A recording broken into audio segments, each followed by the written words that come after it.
우리가 2시 예배 때는 이제 잠언서를 우리가 계속 보는데요. 잠언서 29장 14절 말씀 보면은 왕이 가난한 자를 성실히 신원하면 그의 왕위가 영원히 견고하리라. 의리로 극복하자.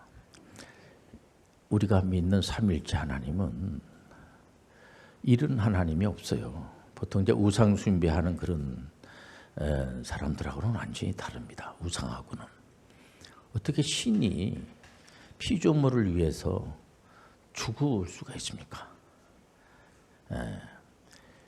우리가 믿는 삼일째 하나님은 우리를 위해서 죽어줄 수가 있다는 거죠.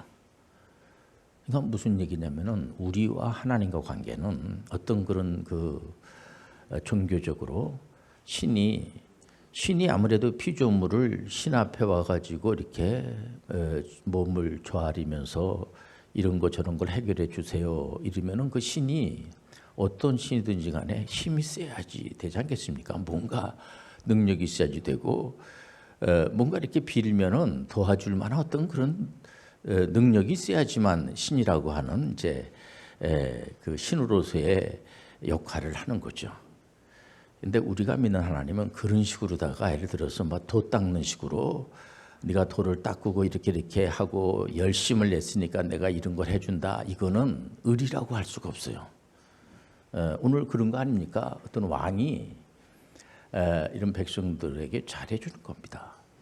그냥 왜 이렇게 잘해주지? 계산 없이 왕이 그냥 그 백성들에게 백성들이 뽑아온 거 아니겠습니까? 그리고 과거의 왕이라고 할지라도 이 백성들이 만약에 없다고 하면 왕도 필요 없는 겁니다.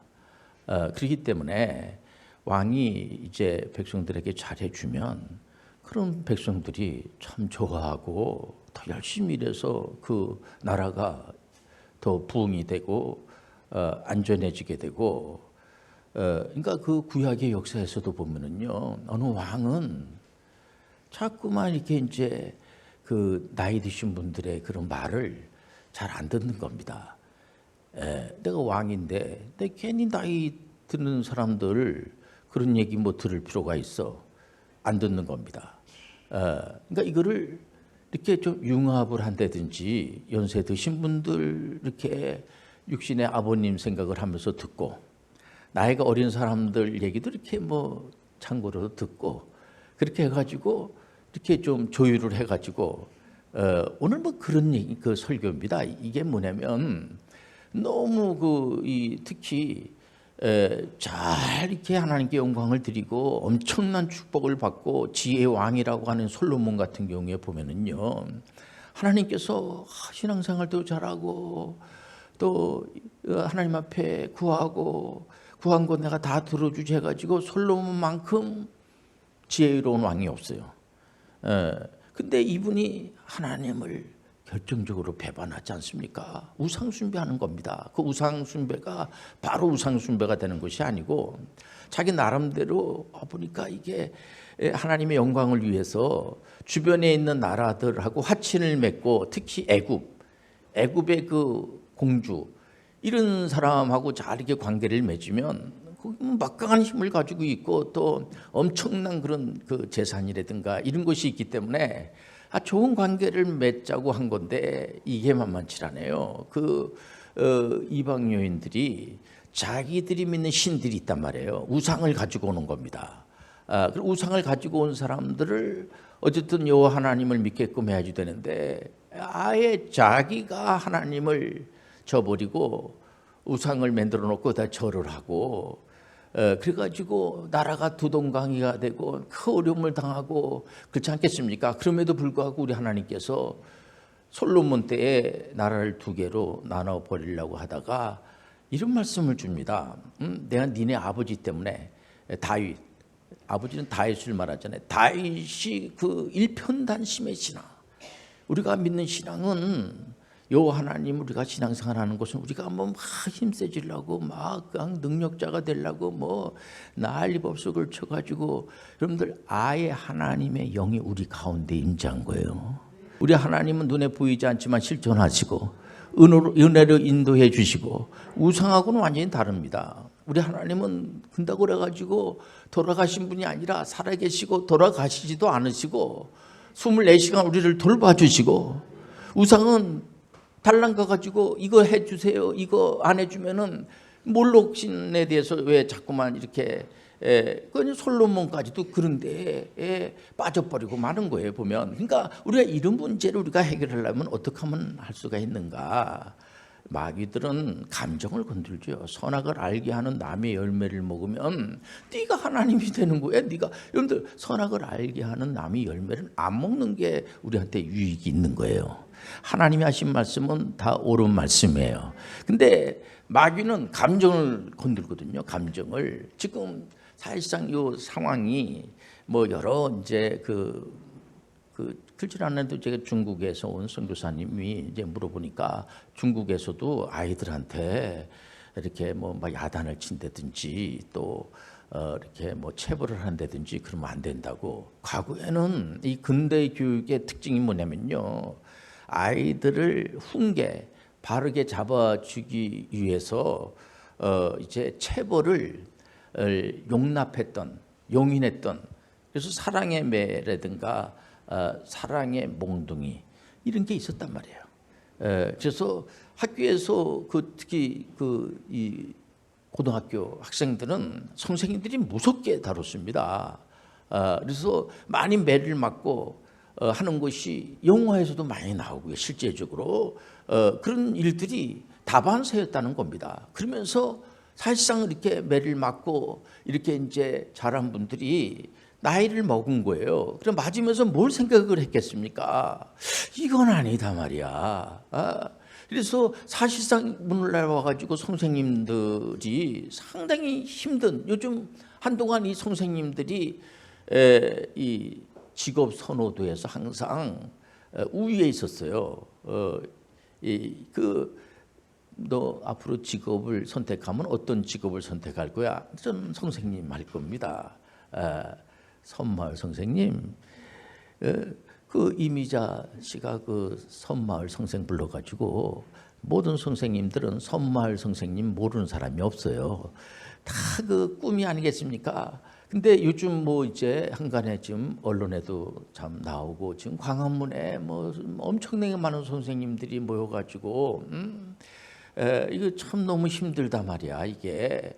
왜냐면 법에서 이런 식으로 지금 강조하고 있거든요. 아이들을 이렇게 너무 언어 폭력이라고 같이 할 정도로까지, 이거는 야단도 치면 안 되고, 그리고 특히 체벌하면 안 되고, 또 그게 학교에서뿐만 아니고요. 그 강제하는 것이 뭐냐면 가정 안에서의 폭력 사태가 많거든요. 그래서 가정 안에서 아이들을 체벌이라고 하는 체벌을 하면 안 된다.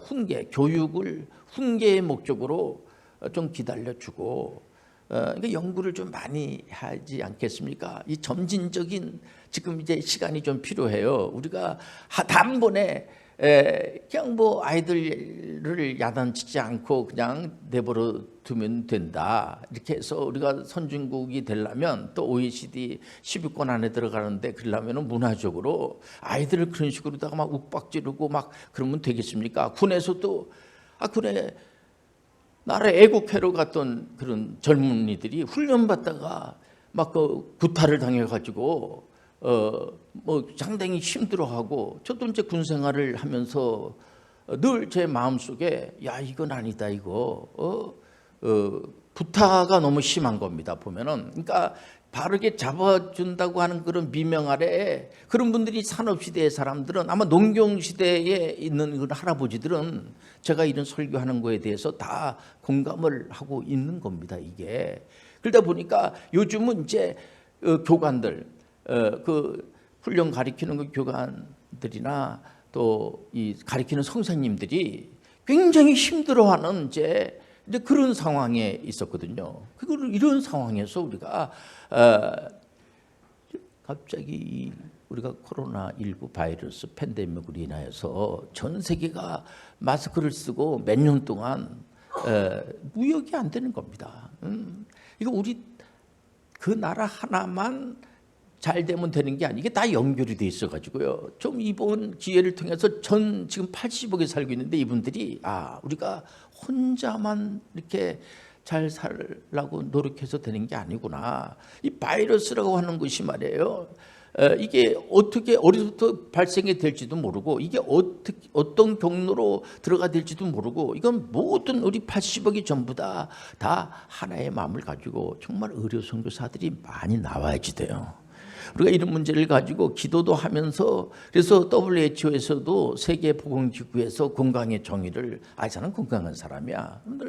늘 다 잘 알고 있지 않겠습니까? 제가 이런 메시지를 하도 많이 하기 때문에 정신적으로 육체적으로 또 영적으로 사회적으로 불조화를 조화로 만드는 이런 그런 상태고 강건한 상태, 편안한 상태. 이건 빨리 그걸 파악을 해야 돼. 이게 영적인 문제인지, 이게 정신적인 문제인지, 이게 육체적인 문제인지, 또 관계적인 문제인지. 근데 이게 다 연결이 또 됐다는 겁니다. 연결이.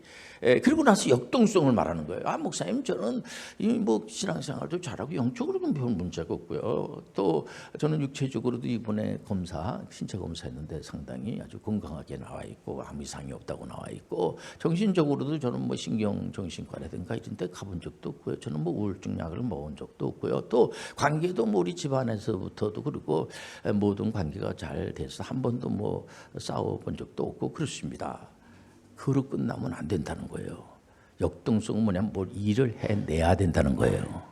일을 해내시길 바랍니다. 그럼 목사님, 제가 이런 일도 일입니까? 우리 딸내미가 하나 있는데 요즘 목사님 말씀대로 그래서 그런 건지 학교 가도 그냥 맨날 잠만 자고 공부도 안 하고 맨날 짜증만 내고 그러는데, 제가 특별히 엄마로서 우리 딸내미 때문에 내가 헌신하고 이렇게 좀 돌봐주고, 딸이니까 그렇게 하는데 이것도 뭐 일이라고 볼 수가 있겠습니까? 큰 일이죠.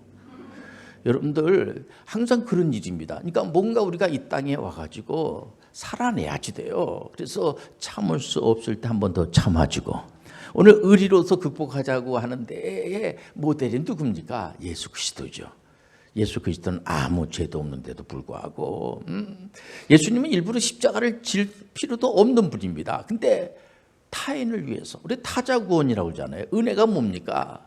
은혜는 은혜라는 그 말 자체입니다. 보면, 왜냐하면 예수님은 그럴 필요가 전혀 없는 분, 이분은 하나님입니다. 그럼에도 불구하고 그 하나님이신 분이 우리를 위해서 십자가에서 뭔가 지옥을 다 당하시고 십자가에서 다 피 흘려 돌아가시고, 그거로 끝나는 것이 아니라 배반한 제자들을 다 쫓아다니면서 부활한 뒤에 다 보여주지 않습니까? 예수님께서 부활하시고 난 다음에 이 친구들 안 되겠다, 이거 다 바꿔버려야지, 내가 이런 친구 믿고 어떻게 그러지 않으시고 끝까지 예수님의 제자들을 찾아 나서가지고 그들이 복음을 전할 수 있도록까지 만드시는 분이 우리 예수 그리스도예요. 그러고 난 다음에 이제 예수님과 구세주죠. 그래서 모든 분들이 예수 그리스도는 바로 우리의 구세주입니다. 우리가 신앙생활을 하는 것이 뭐냐면 예수 그리스도를 메시아로 믿는 거예요. 구세주로 믿는 거야. 그러니까 구세주를 믿은 그 예수 그리스도께서 그 진짜 말도 잘 듣지 않고 속을 새기고 하는 그런 제자들한테 이런 말씀을 주지 않습니까? 요한복음 14장 12절에 나를 믿으면 전혀 예수님을 믿는 것 같지는, 물론 다 모든 걸 안 믿는 건 아니고, 예수님이 십자가를 지려고 할 때 제자분들이 그건 믿질 않았어요. 받아들일 수가 없는 겁니다. 왜 선생님이 죽습니까? 실패한 거 아닙니까? 이런 식으로다가 그 실패로 생각하는 이단입니다. 그 이단적 세계관이에요. 예수님께서 그런 친구들한테 뭐라 하냐면은, 앞으로 당신들이 나를 믿으면 내가 하는 일도 할 수 있을 뿐더러 더 큰 일도 할 수가 있습니다. 우리 예수님께서 우리 보고 살아내라는 것이 뭐냐면은, 너 그냥 막 살아, 그냥 네 나름대로. 그게 아니고 우리 하나님이 얼마든지 지지해주고 도와줄 테니까 예수님이 하신 그 사역을 얼마든지 하라는 거예요. 꼭 내가 선교사가 돼야 되겠다 막 이런 게 아니고요. 자기가 그 맡은 그런 직분이 있지 않겠습니까? 그래서 너는, 우리 하나님께서 늘 우리한테 들려주시는 메시지가 뭐냐면은, 너는 나의 자녀야. 다른 게 없어요. 그 이상도 아니고 이하도 아니야. 너는 내 자녀야. 그럼 우리가 뭐 잘하면은 뭘 주고 우리 교회에서도 이렇게 보니까는 이제 난 앞으로 의료 선교사가 돼야 되겠다. 그런 목표를 이제 정한 우리 청년이 있단 말이에요. 보면 그 부모님들이 너무 좋아하는 겁니다. 어떤 시간에 그 꿈이 있고 비전이 있다는 것이 얼마나 좋습니까? 그러면서 어떤 시간에 모든 부모님들은 자기 자녀들밖에 몰라요. 끝까지. 그래서 아직 저는 잘 모르겠는데요. 돌아가시고 나면 알아요. 본인 자신이 그렇게 쉬운 게 아니에요, 보면. 그래서 우리가 믿는 하나님은 어떤 우상들 앞에 가가지고 뭐 이렇게 내가 잘 뵀으니까 뭐 주고 이런 게 아니라 우리 하나님은 우리가 뭐 이렇게 견뎌서 그게 무슨 내용이든지 간에 여러분들 그 사도 바울 선생님이 훌륭한 선교사이면서 신학자로 우리가 보고 있습니다, 보면. 근데 많은 이 신학자들 중에서도 보면은 이렇게 신학자가 될 만한 그런 분이 아닌데도 불구하고 바울만 하더라도 예수 믿는 사람들을 얼마나 핍박하고 조롱하고 죽이고 말이야 이랬던 분이지만은 하나님의 은혜를 받아가지고 그가 이방 선교사로 인정을 받게 되고 그 지방 이제 이방 교회의 최초의 교회인 안디옥 교회에서 성령님으로부터 선교사로 임명을 받아서 그 사실이 너무 고마우니까 이분이 성경을 13권이나 이렇게 서신을 보내면서 너무 고마워가지고 필리포 교인들한테 형무소 안에 있는 분이 형무소 바깥에 있는 분들 위로해 주면서 항상 기뻐하세요, 고맙게 생각하세요 이러면서 그 당시에 그 사도 바울 선생님하고 예수님 바로 밑에 동생 되는 그 야고보 그 선생님하고 또 사도 베드로 또 사도 요한, 또 막내 동생 그 예수님의 막내 동생 되는 유다, 그 당시에 이단 사회비들이 많았거든요. 이런 분들이 일사불란하게 움직이고 그 당시에 예수 믿는다는 것이 발각이 되면 바로 체포를 당하고 죽임을 당하고 막 굉장히 힘들고 막 살벌한 그런 상황이거든요.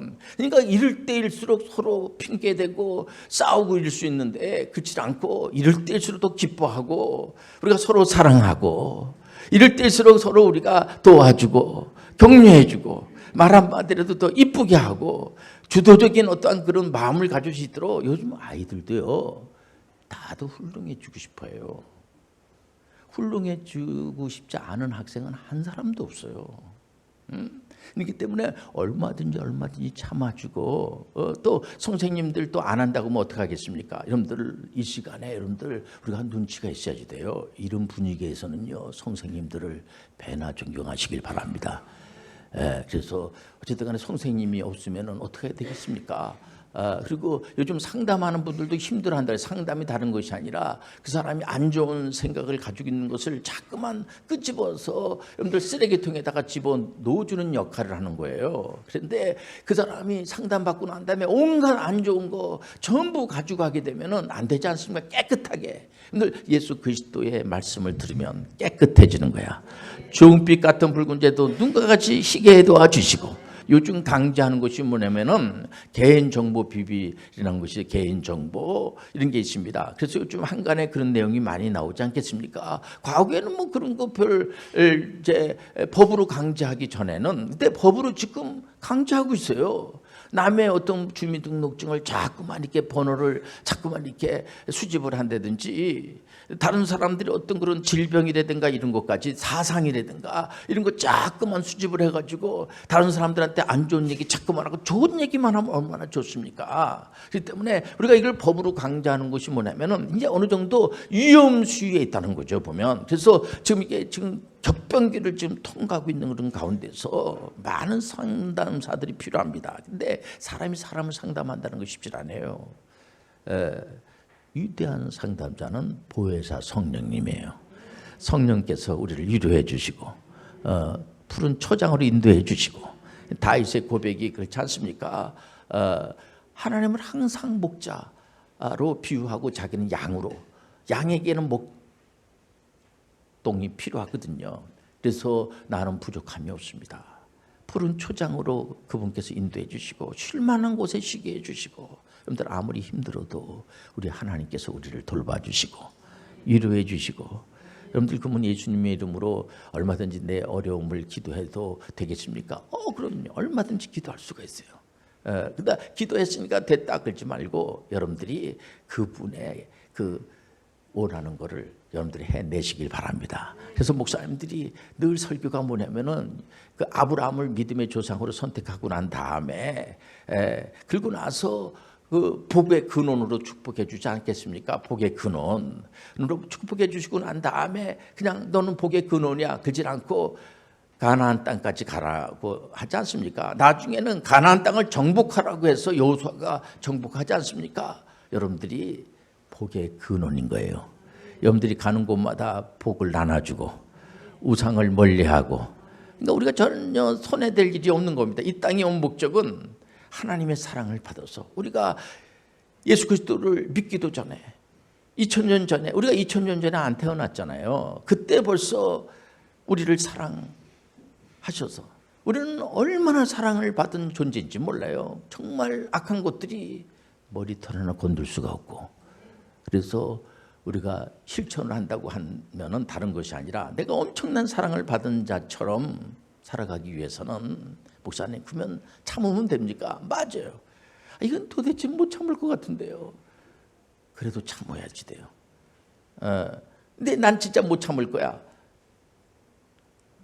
참으세요. 전에는 제가 이제 이런 설교할 때는 잔말 말고 참어 그런 말 했는데 저는 절제합니다. 저도. 여러분들 참으시길 바랍니다. 참고 한 번 참을 수 없을 때 한 번 더 참고 에레토리어 칭찬해주고 내 밥이나 먹고 다니냐 이러고 자꾸만 뭐 사주고 옷도 사주고 요즘 이제 옷도 사주고 또 예를 들어서 여학생들 같으면은 이제 화장품도 사주고 요즘은 또 남자분들도요 이렇게 날씨가 너무 덥고 하니까 다 선크림 발라요. 선크림 사주고 그리고 말 한마디라도 잘해주고 오리 가자면 심리 가고, 이게 바로 여러분들 의리로 극복하는 거예요. 의리가 다른 게 아닙니다. 우리 하나님은 우리에게 의의가 공의가 채택이라고 이렇게 히브리어로 되어 있더라고요. 보니까요. 그 뜻이 의리야 의리. 의리라는 것은 다른 것이 아니라 우리 하나님께서는 절대 우리를 의리를 저버리지 않으시고 우리를 축복으로 인도해 주시고 그럼에도 불구하고 사랑해 주시고 크게 복 주실 줄 믿습니다. 절대로 낙심하지 말고 그래서 우리 대한민국에 많은 선교사님들이 오셔가지고 굉장히 힘든 그런 건데 오셔가지고 우리가 아이고 뭐 언더우드 선교사님 우리 대한민국을 좀 도와주셔야 되겠습니다. 에펜젤러 선교사님 우리를 좀 도와주셔야 되겠습니다. 페네이 선교사님 우리를 도와주셔야 되겠습니다. 이래가지고 그분들이 온 거 아니에요. 하나님의 은혜로 오신 거예요. 그분의 후손들도 얼마든지 대한민국이 잘 되길 원하고 말해 보면은요. 그렇기 때문에 절대로 우리 이 2시 예배 드리는 분들은 자존감을 가지고 가셔도 돼요. 하나님이 축복해 주실 겁니다.